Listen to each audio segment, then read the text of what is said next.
Your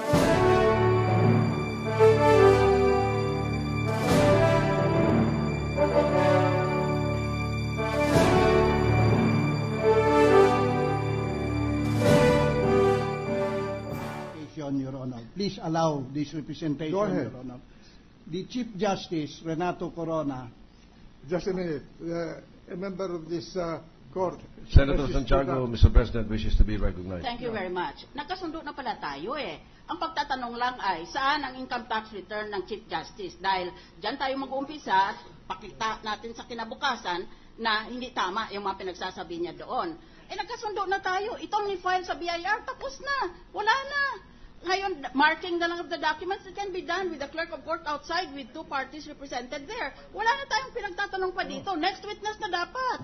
Your Honor, I kindly submit, Mr. President, that Please do not these interrupt. steps would be pursuant to the direction that your comments have been taking so far.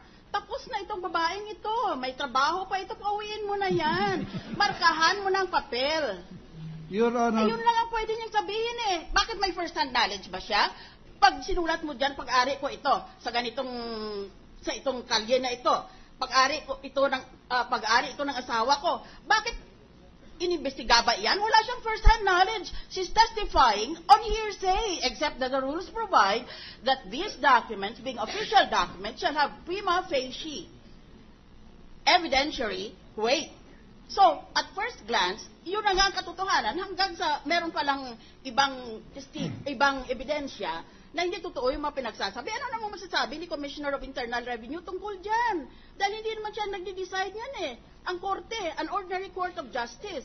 So I think we should abbreviate the proceedings, markahan ang dokumento, and call your next witness. Huwag ko kaming pilitin ng ayaw namin gagawin. Nag-ruling ng presiding officer sa iyo eh. You cannot prove anything is true or false until you have the proper witness to do so, and she is not the proper witness. So, bakit natin patagalin ito?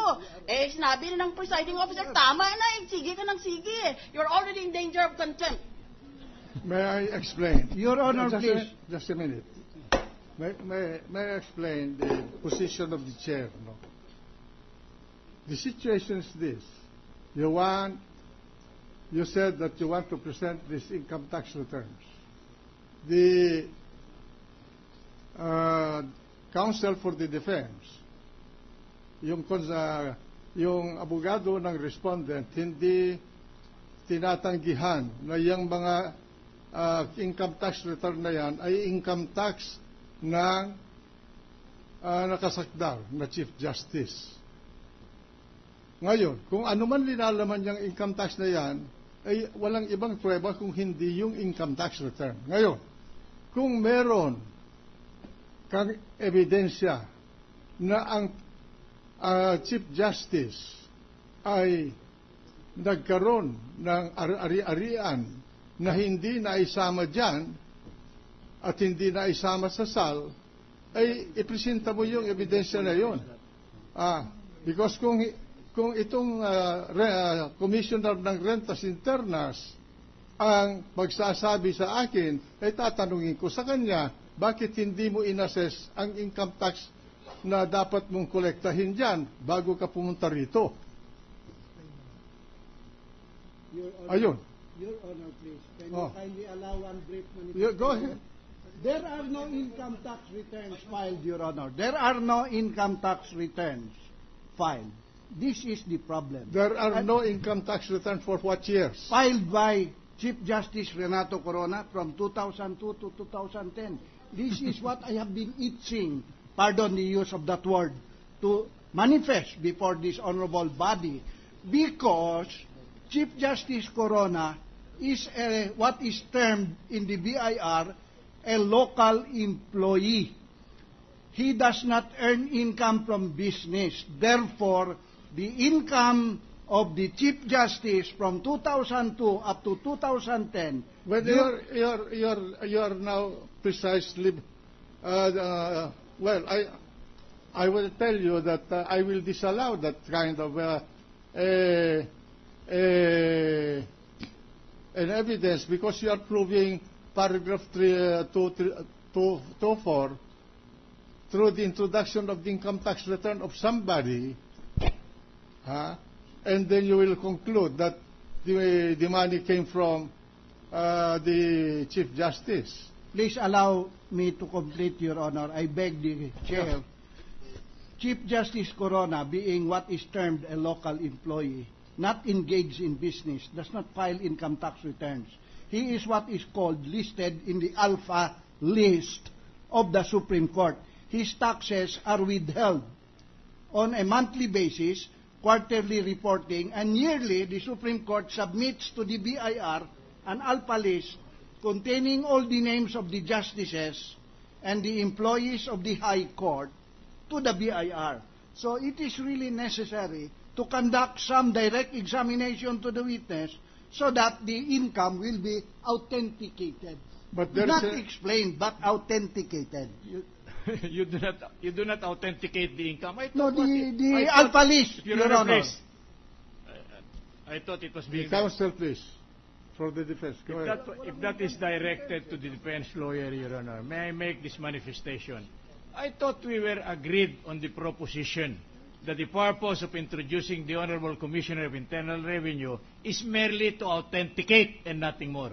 To shorten the proceedings and to help my good friend, Your Honor, I am willing to admit, not only stipulate, but admit that any and all documents pertaining to the income tax returns of the Honorable Chief Justice Corona, we admit that they are authentic. What more? Can I proceed? Maliwanag po ang aming pag-amin. Hindi namin tinututulan na authenticated yan. Ano pa pong bibistahan dito? Kung yun lang The ang chair purpose. rules that the proposed introduction of the income tax returns of other than the Chief Justice and his wife is not authorized. Yes, Your Honor. We submit to that ruling. We only propose to limit the introduction of income evidence as far as the Chief Justice and his spouse are concerned. But But there is a practical you problem. I thought you are authenticating the SALN of the Chief Justice. That was the representation. That has been presented in the past hearings, Your Honor. What is that? My appearance today is for the income tax returns, Your Honor. The SALNs were brought by the Clerk of Court of the Supreme Court. That was on the third day of the hearing, Your Honor. It is the ITR that is you want to authenticate. That is the subject of the hearing today, yes, Your Whose Honor. ITR? Renato Corona and Mrs. Cristina Corona, All Your right, Honor. proceed. Thank you, Your Honor. Yeah, proceed to authenticate the ITR of the pertinent ITRs of the Chief Justice. Thank you, Your Honor. Madam Witness, did you bring the ITRs or other income documents of Chief Justice Renato Corona as required in the subpoena? The question, Your Honor, is too general. And other documents. What are those documents? Specify. Fine. I beg permission to delete that phrase. Thank you. So will you kindly reform the question for the better understanding It's of the witness? chair who should be making the ruling, Your Honor, That's not counsel. May I No, I object That's to why- that, Your order? Honor. Order. That's why I'm making a manifestation. May Will you kindly- may I request the counsel for the defense not to make any remarks that will cause irritation to the I apologize, Your Honor. to the Especially counsel to for my the- learned colleague, Your Honor. the lawyer representing the prosecution. Proceed. With your kind permission, Your Honor. Madam Witness, please tell this Honorable Impeachment Court whether Chief Justice Renato Corona filed income tax returns for the period 2002 up to 2010 as required in the subpoena.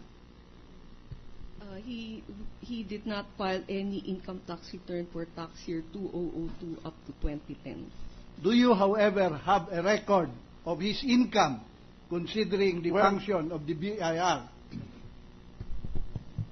Record of income, Your Honor.